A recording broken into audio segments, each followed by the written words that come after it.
A transcomunicação instrumental tem respaldo científico? E o espiritismo é considerado uma ciência? A resposta para essas duas perguntas é um depende. Essa questão do que é ou não considerado ciência, ou o que tem não base científica, rebate em outra questão, que é quais os critérios que a gente usa para definir se alguma coisa é ciência ou não. Hoje, com o avanço dos métodos científicos, esses critérios são bem mais rigorosos e depende do tipo de ciência que a gente está avaliando. Por exemplo, não dá para a gente lidar com as questões das ciências sociais do mesmo jeito que a gente lida com as ciências mais cartesianas, como matemática e física. Nem por isso matemática e sociologia deixam de ser ciências, ou uma é mais ciência que a outra. O espiritismo surgiu num contexto diferente do que a gente enxerga a ciência hoje em dia. A própria falseabilidade, que é um critério muito utilizado pelos críticos do espiritismo para desclassificá-lo como ciência, só veio ser consolidado como critério do método científico lá pelos anos 1930. Nessa época já fazia 50 anos que o Livro dos Espíritos tinha sido publicado pela primeira vez. Então sim, o espiritismo surgiu como uma ciência filosófica com implicações morais. Uma ciência experimentativa, com base em métodos que eram comuns no século XIX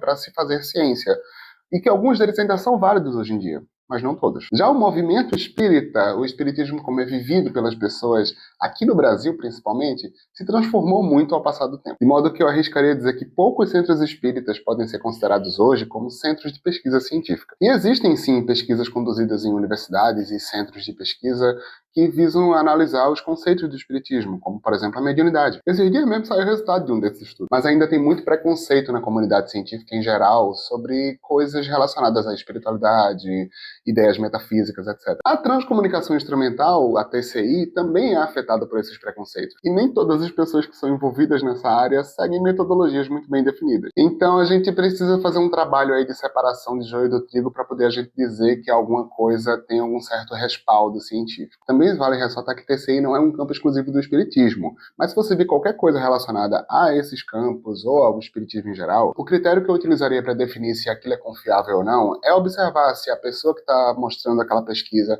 definiu bem sua metodologia, se ela apresenta hipóteses bem estruturadas, se tem um detalhamento dos experimentos realizados e dos resultados obtidos. Isso ajuda muito a gente a filtrar os resultados e os conteúdos sérios da galera que só está querendo aparecer e chamar a atenção na internet.